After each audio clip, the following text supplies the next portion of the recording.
மனிதனின் மாபெரும் பயத்தை மேற்கொள்ளுதல். எழுதியவர் சகோதரன் மைக்கேல் காலின்ஸ். தமிழாக்கம் சகோதரன் பர்னபாஸ் சார்ல்ஸ். வாசித்தது சகோதரி மா ரூத். மனிதனின் மாபெரும் பயத்தை மேற்கொள்ளுதல். மனிதனின் மிகப்பெரிய பயம் எது என்று உங்களிடம் கேட்டால் மரண பயம்தான் என்று தயங்காமல் சொல்லுவீர்கள். மேலும் படிப்பதற்கு முன்பு மரணம் என்றால் என்ன என்று பார்ப்போம். நம்மில் அநேகர் மரணத்தை உலக வாழ்க்கைக்கு ஒரு முடிவு என்றே நினைக்கிறோம். ஆனால் அது மட்டும் அர்த்தமாகாது. மனிதன் சரீரத்தில் வாழ்பவன் மட்டுமல்ல, அந்த சரீரத்திற்குள் ஒரு ஆத்துமாவும் இருக்கிறது. மரணத்தை மேலும் புரிந்து கொள்ள பூமியில் மனிதன் வாழத் தொடங்கிய காலத்திற்கு போய் பார்க்க வேண்டும். இந்த உலகம் தானாக பரிணாமம் அடையவில்லை. ஒன்றுமே இல்லாத போது தேவனின் வார்த்தையால் உருவாக்கப்பட்டது என்பதை முதலாவது நம் மனதில் இருத்தி கொள்ள வேண்டும். தம் வாயால் அவர் சொல்ல சொல்ல ஒவ்வொன்றாக உருவானது. நம்புவதற்கு கடினமாக தோன்றினாலும் அதுவே மறுக்க முடியாத உண்மை. தேவனை குறித்து சொல்ல வேண்டுமானால் அவர் அன்பிற்கு அளவே இல்லை. சாந்தம், பொறுமை, பண்பு, வல்லமை, நீதி, தூய்மை, உண்மை, நற்குணம், சமாதானத்தை விரும்புபவர், மன்னிப்பவர், நீடிய சாந்தமுள்ளவர், கருணை, இரக்கம், கனிவு, சந்தோஷம் போன்ற நாம் விரும்பும் அத்துணை நற்குணங்களையும் கொண்டவர் என்பதை நினைவில் கொள்ள வேண்டும். தேவனின் சாயலாய் படைக்கப்படுதல். பல்லாயிரம் ஆண்டுகளுக்கு முன்பு தேவன் 6 நாட்களில் இந்த உலகத்தை சிருஷ்டித்தார். முதல் மனிதர்களாகிய ஆதாமையும் ஏவாளையும் 6ஆம் நாளில் சிருஷ்டித்த பின் 7ஆம் நாளில் தேவன் ஓய்ந்திருந்தார். தேவன் அவர்கள் இருவரையும் அவருடைய சாயலின்படி உண்டாக்கினார். தேவன் ஆவியாக இருக்கிறார். ஆதலால் இது அவரது உருவ ஒற்றுமையை குறிக்காமல் அவரது குணாதிசயங்களை குறிக்கிறது. பின்பு தேவன் நமது சாயலாகவும் நமது ரூபத்தின்படியேயும் மனுஷனை உண்டாக்குவோமாக. அவர்கள் சமுத்திரத்தின் மச்சங்களையும் ஆகாயத்து பறவைகளையும் மிருக ஜீவன்களையும் பூமி அனைத்தையும் பூமியின் மேல் ஊறும் சகல பிராணிகளையும் ஆளக்கடவர்கள் என்றார். தேவன் தம்முடைய சாயலாக மனுஷனை சிருஷ்டித்தார். அவனை தேவ சாயலாகவே சிருஷ்டித்தார். ஆணும் பெண்ணுமாக அவர்களை சிருஷ்டித்தார். ஆதியாகமம் 1ஆம் அதிகாரம் 26-27. இதன் பொருள் என்னவென்றால், உருவாக்கப்பட்ட முதல் ஆணும் பெண்ணும் தேவனின் குணாதிசயங்களை பெற்றிருந்தனர்.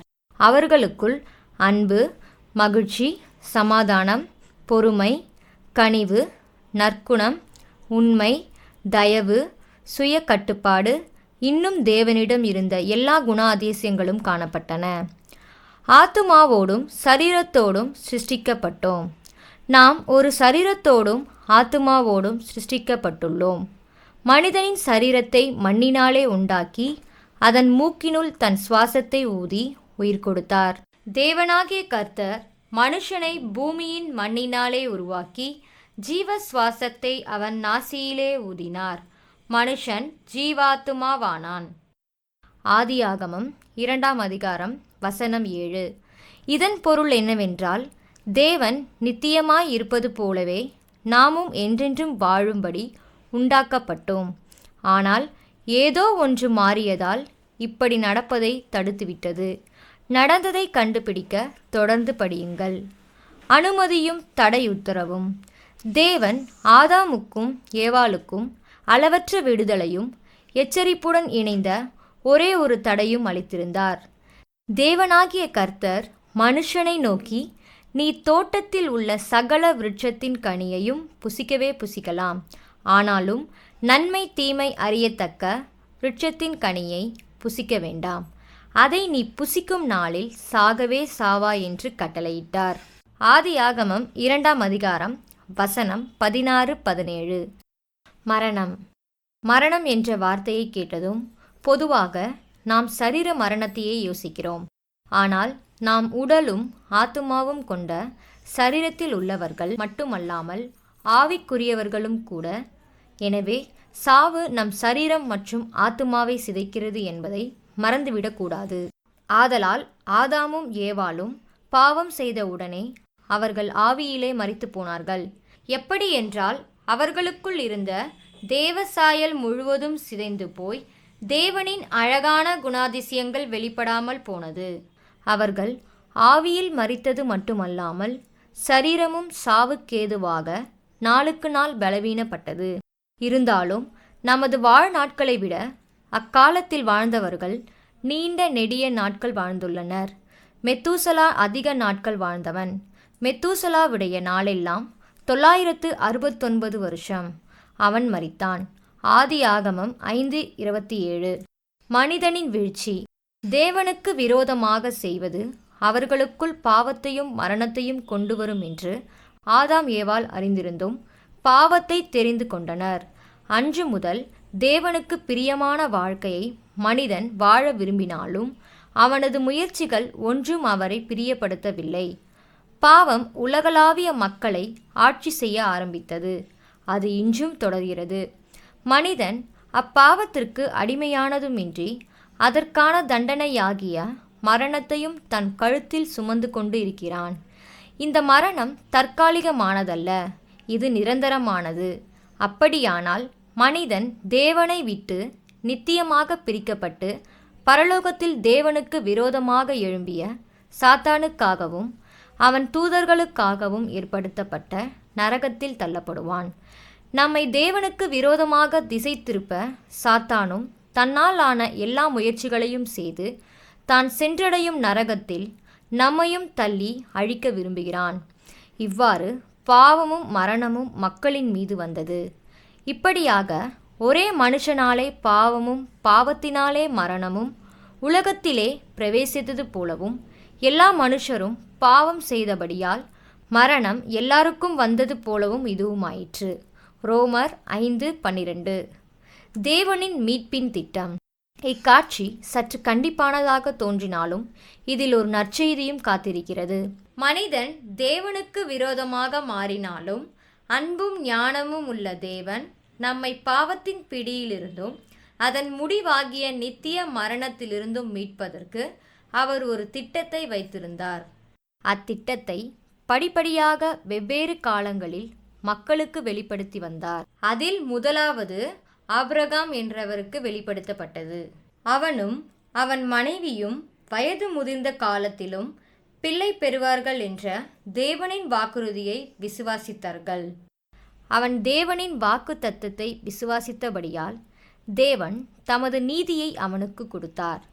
தனது எந்த நற்கிரியைகளாலோ அல்லது விலை கிரியத்தினாலோ அல்லது தேவனுக்கு பலிகள் செலுத்தியதாலோ அல்ல, தேவனே அவனை நீதிமானாக்கினார்.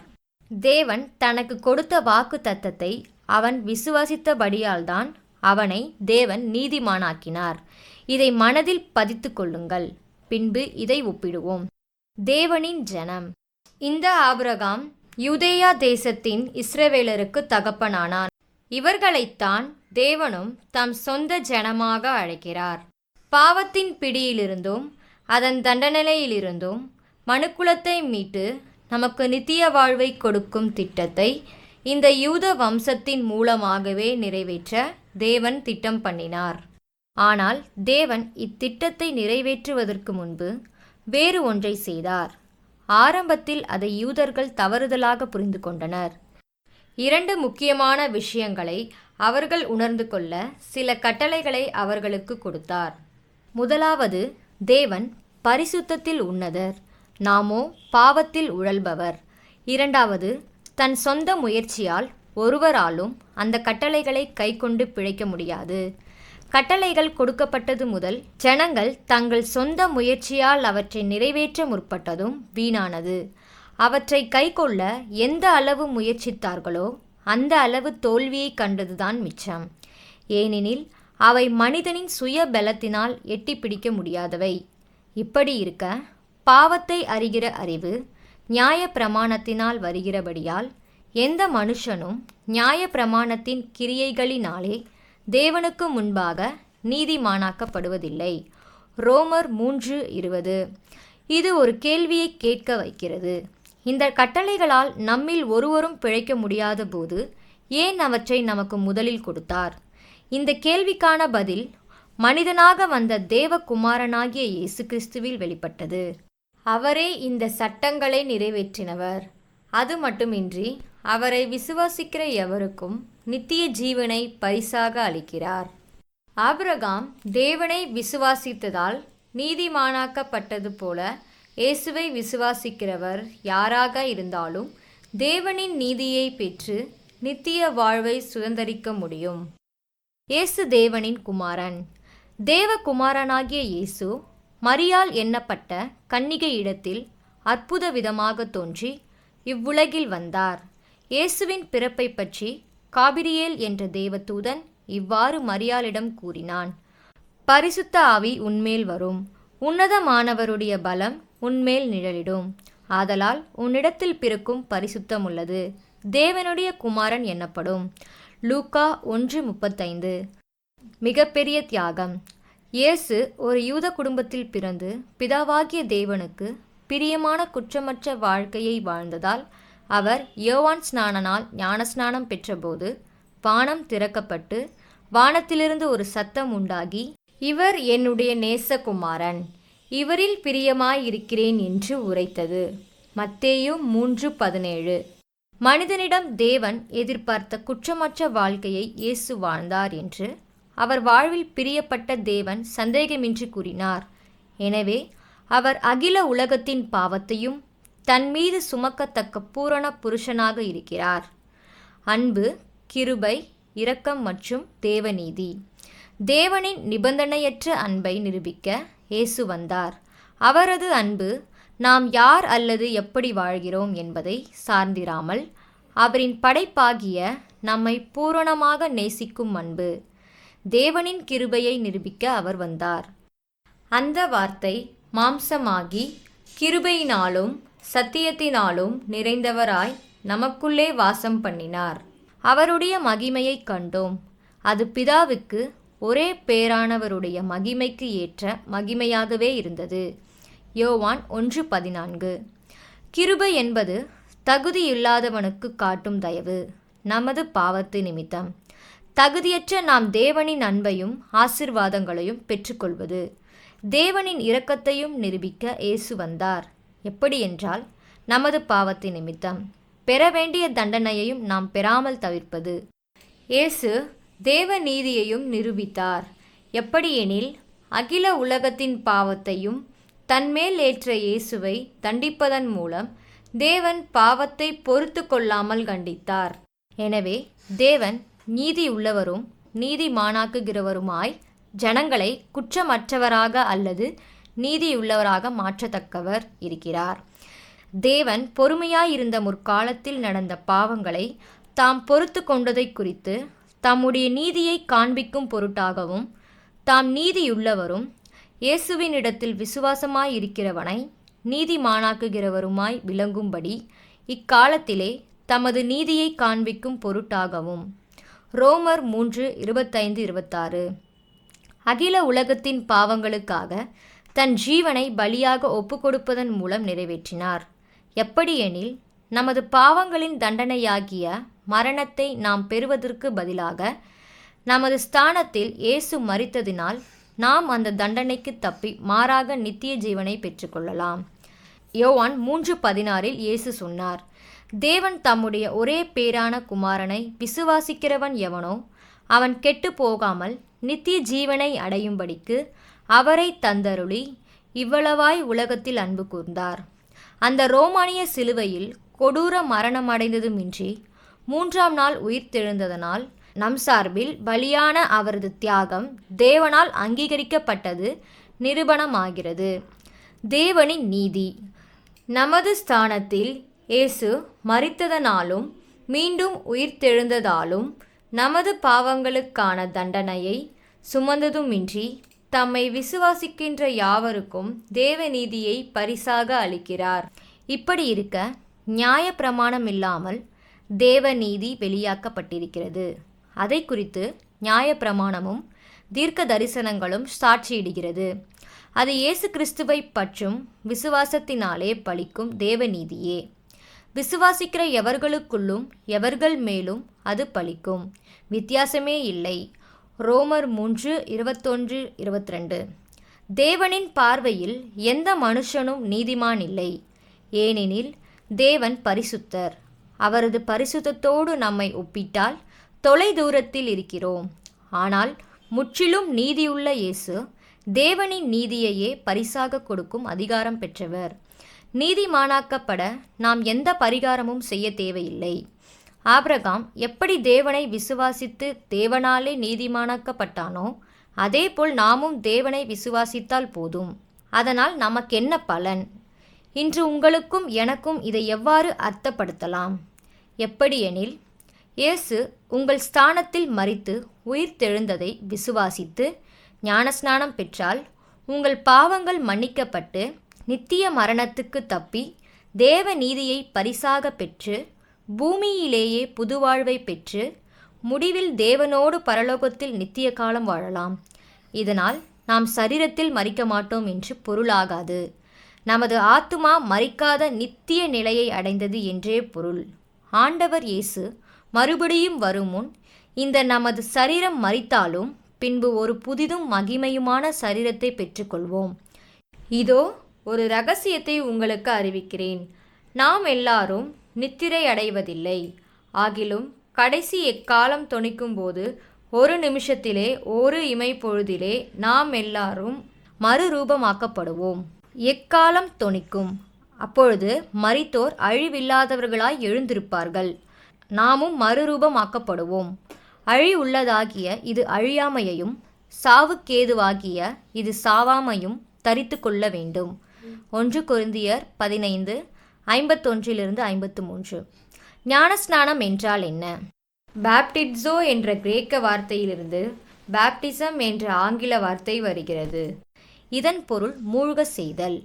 இயேசுவை விசுவாசிப்பவர் யாராக இருந்தாலும் இந்த எளிய அர்ப்பணிப்பின் செயலை செய்ய வேண்டும். ஞானஸ்நானத்தில் நாம் இயேசுவின் மரணம், அடக்கம் செய்தல் மற்றும் அவரது உயிர்த்தெழுதலோடு அடையாளப்படுத்துகிறோம். இயேசு நம் ஸ்தானத்தில் மரித்து அடக்கம் பண்ணப்பட்டு உயிர்த்தெழுந்ததை அங்கீகரித்து அதே போல தண்ணீருக்குள் மூழ்க செய்வதன் மூலமும் தண்ணீரிலிருந்து எழும்புவதன் மூலமும் நாமும் பழைய பாவ வாழ்க்கைக்கு மரித்து கிறிஸ்துவுக்குள்ளான புதிய வாழ்க்கைக்கு எழுந்துள்ளோம் என்று விசுவாசிப்பதாகும். இயேசு சொன்னார், விசுவாசம் உள்ளவனாகி ஞானஸ்நானம் பெற்றவன் ரட்சிக்கப்படுவான், விசுவாசியாதவனோ ஆக்கினைக்குள்ளாக தீர்க்கப்படுவான். மார்க்கு 16:16.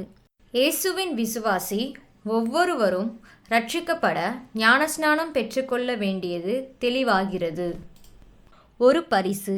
இந்த பரிசாகிய நித்திய ஜீவனை பெற்றுக்கொள்ள நாம் எதுவும் செய்ய வேண்டியதில்லை. இயேசுவை மட்டும் விசுவாசித்து ஞானஸ்நானம் பெற்றால் போதும். அதனால்தான் இது ஒரு பரிசு, நமது சம்பளம் அல்ல. நமது பாவத்தின் நிமித்தம் நாம் சம்பாதித்த ஒன்று மரணம்தான். பாவத்தின் சம்பளம் மரணம். தேவனுடைய கிருபை வரமோ நம்முடைய கர்த்தராகிய இயேசு கிறிஸ்துவினால் உண்டான நித்திய ஜீவன். ரோமர் 6:23. தனிப்பட்ட உதவியாளர். நாம் தேவ நீதியையும் நித்திய ஜீவனையும் பரிசாக பெற்றுக்கொள்வதுமின்றி நமது புதிய வாழ்க்கையை தேவனுக்கு பிரியமாக வாழ்வதற்கு இன்னும் ஒரு பரிசையும் பெறுகிறோம். இந்த புதிய வாழ்க்கையில் நமக்குள் தங்கி நம்மை வழிநடத்துவதற்கு தேவன் தமது பரிசுத்த ஆவியானவரை தருகிறார். சத்திய ஆவியாகிய அவர் வரும்போது சகல சத்தியத்திற்குள்ளும் உங்களை நடத்துவார். அவர் தம்முடைய சுயமாய் பேசாமல் தாம் கேள்விப்பட்டவைகள் யாவையும் சொல்லி வரப்போகிற காரியங்களை உங்களுக்கு அறிவிப்பார். யோவான் 16:13. முன்பு நல்வாழ்வு வாழ வேண்டும் என்ற விருப்பம் நமக்கு இருந்திருக்கலாம். ஆனால் அதற்கான ஆற்றல் போதவில்லை. ஆனால் இப்போது தேவனுக்கு பிரியமான புதுவாழ்வு வாழ்வதற்கான விருப்பமும் ஆற்றலும் பெறுகிறோம். பிலிப்பியர் 2:13 அப்போஸ்தலனாகிய பவுல் கூறுகிறார், ஏனெனில் தேவனே தம்முடைய தயவுள்ள சித்தத்தின்படி விருப்பத்தையும் செய்கையையும் உங்களில் உண்டாக்குகிறவராயிருக்கிறார். மேலும் இயேசுவை விசுவாசிக்கும் நமக்காக தேவன் வாக்களித்த நித்திய வாழ்வுக்கு பரிசுத்த ஆவியானவரே உத்தரவாதமாக அல்லது அச்சாரமாக இருக்கிறார். மீண்டும் அவர் எபேசியர் 1:13-14 கூறுகிறார், நீங்களும் உங்கள் இரட்சிப்பின் சுவிசேஷமாகிய சத்திய வசனத்தை கேட்டு விசுவாசிகளான போது வாக்குத்தத்தம் பண்ணப்பட்ட பரிசுத்த ஆவியால் அவருக்குள் முத்திரை போடப்பட்டீர்கள். அவருக்கு சொந்தமானவர்கள் அவருடைய மகிமைக்கு புகழ்ச்சியாக மீட்கப்படுவார்கள் என்பதற்கு ஆவியானவர் நம்முடைய சுதந்திரத்தின் அச்சாரமாயிருக்கிறார். அப்படியானால் தேவன் தமது பரிசுத்த ஆவியானவரை நமக்குள் தங்கி வசிக்கும்படி கொடுப்பார். அதனால் இயேசு வரும்போது நித்திய வாழ்வு நமக்காக காத்திருப்பதை நிச்சயித்துக் கொள்கிறோம். மரணத்தை குறித்த பயத்தோடே நாம் இதுவரை வாழ்ந்து கொண்டிருந்தாலும் தாம் உயிர்த்தெழுதலின் மூலம் மரணத்தை ஜெயித்த இயேசுவை நாம் விசுவாசிப்பதன் மூலமே இதை மாற்றலாம். அவர் மறுபடியும் வரும்பொழுது நாமும் கூட உயிர்த்தெழுவோம் என்ற உறுதியான நம்பிக்கை இப்போது தருகிறார். ஆதலால் பிள்ளைகள் மாம்சத்தையும் இரத்தத்தையும் உடையவர்களாயிருக்க அவரும் அவர்களைப் போல மாம்சத்தையும் இரத்தத்தையும் உடையவரானார். மரணத்துக்கு அதிகாரியாகிய பிசாசானவனை தமது மரணத்தினாலே அழிக்கும்படிக்கும் ஜீவ காலமெல்லாம் மரண பயத்தினாலே அடிமைத்தனத்திற்குள்ளானவர்கள் யாவரையும் விடுதலை பண்ணும்படிக்கு அப்படியானார். எபிரேயர் 2:14-15. எனவே நமக்கு மரணம் நேரிட்டாலும் அதை குறித்து நாம் பயப்பட தேவையில்லை. ஏனெனில் இயேசு உயிர்த்தெழுந்தது போல நாமும் அவர் வரும்பொழுது உயிர்த்தெழுவோம் என்று அறிந்திருக்கிறோம். அவர் வருகை மிக சமீபம். அவர் வருவதற்கு முன் உலகத்தில் மகா உபத்திரவம் நேரிடும் என்று இயேசு முன் அறிவித்திருக்கிறார். உபத்திரவங்களுக்கு முன் அவர் வருகைக்கு சில அடையாளங்களும் தோன்றும். இந்த அடையாளங்கள் உண்மையாகவே நம் கண்களுக்கு முன் ஒவ்வொரு நாளும் நடைபெறுகிறது. மத்தேயு 24:7-8 இயேசு சொன்னார், ஜனத்துக்கு விரோதமாய் ஜனமும் ராஜ்யத்துக்கு விரோதமாய் ராஜ்யமும் எழும்பும். பஞ்சங்களும் கொள்ளை நோய்களும் பூமி அதிர்ச்சிகளும் பல இடங்களில் உண்டாகும். இவைகளெல்லாம் வேதனைகளுக்கு ஆரம்பம். தெய்வீக அழைப்பு. இந்த பூமியிலே புது வாழ்வை பெறுவதற்கு அவருடைய குமாரன் இயேசுவை விசுவாசிக்கும்படி தேவன் தாமே உங்களை அழைக்கிறார். அவருடைய சாயலுக்கு அல்லது குணாதிசயங்களுக்கு ஒப்பாக உருமாற்றி பின் அவரோடு கூட நித்திய காலமாக பரலோகத்தில் வாழ்ந்திட அழைக்கிறார். இயேசுவை பின்பற்றும் இந்த தீர்மானத்தை குறித்து நீங்கள் ஒரு நாளும் வருத்தப்பட மாட்டீர்கள். இன்னும் தாமதிக்க வேண்டாம். இப்பொழுதே இந்த அழைப்பை நீங்கள் ஏற்றுக்கொள்ளலாம். நீங்கள் இருக்கிற இடத்தில் விரும்பிய எந்த மொழியிலும் இப்பொழுதே தேவனோடு பேசலாம். அவர் செவி கொடுப்பார். உங்கள் பாவத்திற்கான தண்டனையை அவர் சுமந்து தீர்த்தார் என்பதை விசுவாசிப்பதாக அவரிடம் கூறி உங்கள் பாவங்களை மன்னிக்கும்படி வேண்டுங்கள். நீங்கள் எந்த பாவம் செய்திருந்தாலும் அவற்றை அவர் முற்றிலும் மன்னிப்பதற்கு ஆற்றலும் விருப்பமும் உள்ளவர். பின்பு நீங்கள் தேவ நீதியையே பரிசாக பெற்றுக்கொள்வீர்கள். உங்கள் வாழ்க்கையில் அவருக்கு இடம் கொடுங்கள்.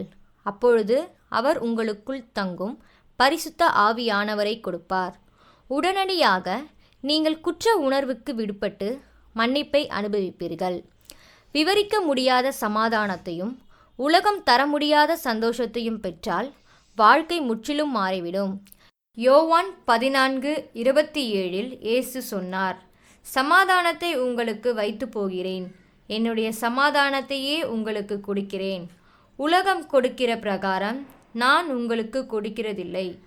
உங்கள் இருதயம் கலங்காமலும் பயப்படாமலும் இருப்பதாக.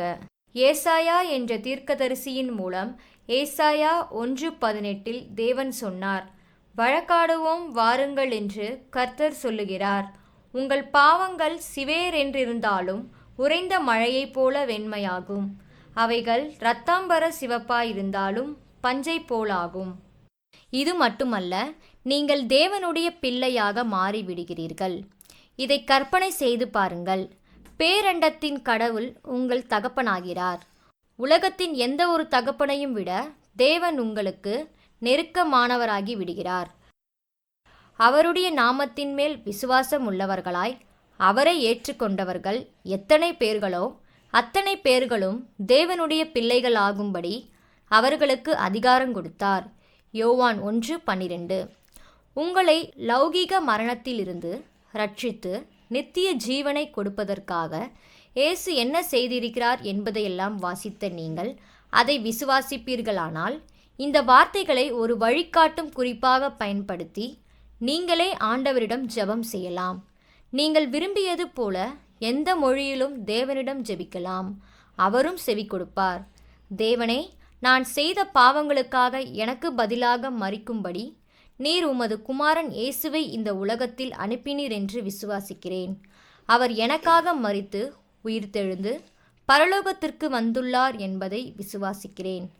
அங்கிருந்து அவர் திரும்ப வந்து என்னை உம்மிடம் கொண்டு செல்வார் என நம்புகிறேன். உமக்கு விரோதமாக நான் செய்த எல்லா பாவங்களுக்காக வருந்துகிறேன். அவற்றை எனக்கு மன்னியும். பரிசுத்த ஆவியின் பலத்தோடு ஒரு புது வாழ்க்கையை நான் வாழ விரும்புகிறேன். என் வாழ்க்கையை முழுவதுமாக உமக்கு அர்ப்பணிக்கிறேன். என் எஞ்சிய நாட்கள் உம்மால் வழி நடத்தப்பட விரும்புகிறேன். உம்முடைய குமாரன் இயேசுவின் நாமத்தில் இந்த ஜெபத்தை ஏறெடுக்கிறேன். ஆமென். மேலே உள்ள ஜெபத்தை நீங்கள் செய்திருந்தால் அல்லது உங்கள் சொந்த வார்த்தைகளால் ஜெபித்திருந்தால் இப்போது நீங்கள் ஒரு புது மனிதன். உங்கள் பழைய மனுஷன் களையப்பட்டு தேவனுடைய பரிசுத்த ஆவியானவரின் பலத்தோடு ஒரு புதிய வாழ்க்கையை தொடங்குகிறீர்கள். 2 கொரிந்தியர் 5:17 அப்போஸ்தலனாகிய பவுல் சொன்னார், இப்படி இருக்க ஒருவன் கிறிஸ்துவுக்குள்ளிருந்தால் புது சிருஷ்டியாயிருக்கிறான். பழையவைகள் ஒழிந்து போயின, எல்லாம் புதிதாயின. உங்களுக்குள் வாசமாயிருக்கிற தேவனுடைய பரிசுத்த ஆவியானவரால் நீங்கள் வழி நடத்தப்படுகிறபடியால் நித்திய ஜீவனை பெற்ற உறுதியுடன் வாழலாம். கலாத்தியர் 5:16-17 அப்போஸ்தலர் பவுல் கூறுகிறார், பின்னும் நான் சொல்லுகிறது என்னவென்றால், ஆவிக்கேற்றபடி நடந்து கொள்ளுங்கள், அப்பொழுது மாம்ச இச்சையை நிறைவேற்றாதிருப்பீர்கள். மாம்சம் ஆவிக்கு விரோதமாகவும் ஆவி மாம்சத்துக்கு விரோதமாகவும் இச்சிக்கிறது. நீங்கள் செய்ய வேண்டுமென்றிருக்கிறவைகளை செய்யாதபடிக்கு இவைகள் ஒன்றுக்கொன்று விரோதமாயிருக்கிறது. திருச்சபையில் இணைந்து ஞானஸ்நானம் பெற்றுக்கொள்ளுங்கள். நீங்கள் செய்ய வேண்டிய முதல் வேலை ஒரு திருச்சபையை தெரிந்தெடுத்து ஞானஸ்நானம் எடுக்க வேண்டும். இயேசு பரமேறுவதற்கு முன் திருச்சபையை ஸ்தாபித்தார். திருச்சபை என்பது ஒரு கட்டிடம் அல்ல, அது இயேசுவை பின்பற்றுபவர்களின் கூடுகை. மத்தேயு 18:20 இயேசு கூறுகிறார், ஏனெனில் 2 பேராவது 3 பேராவது என் நாமத்தினாலே எங்கே கூடி இருக்கிறார்களோ அங்கே அவர்கள் நடுவிலே இருக்கிறேன் என்றார். விசுவாசிகள் கூடி வருகின்ற போது பல காரியங்கள் சம்பவிக்கிறது. தேவனின் தன்மைகளை எல்லாம் கண்டறிகிறோம். நல்ல கிறிஸ்துவ உறவில் வளர்கிறோம். ஒருவரை ஒருவர் ஊக்குவிக்கிறோம். தேவையில் ஒருவருக்கொருவர் உதவி செய்கிறோம். வேத வசனத்தை கேட்பதனால் நம் விசுவாசத்தில் பலப்படுகிறோம். பரிசுத்த நற்கருணையில் ஏகோபித்து பங்கேற்கிறோம். ஒருவருக்காக ஒருவர் வேண்டுதல் செய்கிறோம். தனிமையை தவிர்க்கிறோம். இப்படி பல நன்மைகள் உண்டு. எனவே தாமதிக்க வேண்டாம். உடனே உங்கள் அருகிலுள்ள திருச்சபையை நாடி ஞானஸ்நானம் பெற்றால் மற்ற கிறிஸ்துவின் விசுவாசிகளுடன் ஐக்கியம் கொள்ளலாம். உங்கள் வாழ்க்கையில் தேவன் கொண்டு வரும் மாற்றங்களை நீங்கள் பார்க்கலாம். மரணத்தை குறித்த பயம் இனி தேவையில்லை. நித்திய வாழ்வு உங்களுக்கு உண்டு என்ற நம்பிக்கை இருந்தால் மரணத்தை குறித்த பயமே இனி தேவையில்லை என்பதை பாருங்கள். இவ்வுலகில் நீங்கள் தேவனின் குணாதிசயங்களை மேலும் பிரதிபலித்து வாழும் வாழ்க்கை எத்தனை அழகுள்ளது. மண்ணுலகில் நாம் உயிர் பிரிந்தாலும் ஆண்டவர் இயேசு திரும்ப வரும்போது தேவனின் பிரசன்னத்தில் நித்திய காலமாக வாழலாம். தேவனோடும் தேவ ஜனங்களோடும் நாம் தொடங்கும் இந்த புதிய உறவு முறையை ஆண்டவர் மிகுதியாக ஆசீர்வதிப்பாராக. உங்களிடம் பைபிள் இல்லை என்றாலோ மற்றும் பைபிளை வாங்க முடியாவிட்டாலோ நீங்கள் பைபிளை இணையம் வழியாகவோ அல்லது இந்த இணைப்பின் மூலம் அணுகக்கூடிய YouVersion பைபிள் செயலி வழியாகவோ படிக்கலாம்.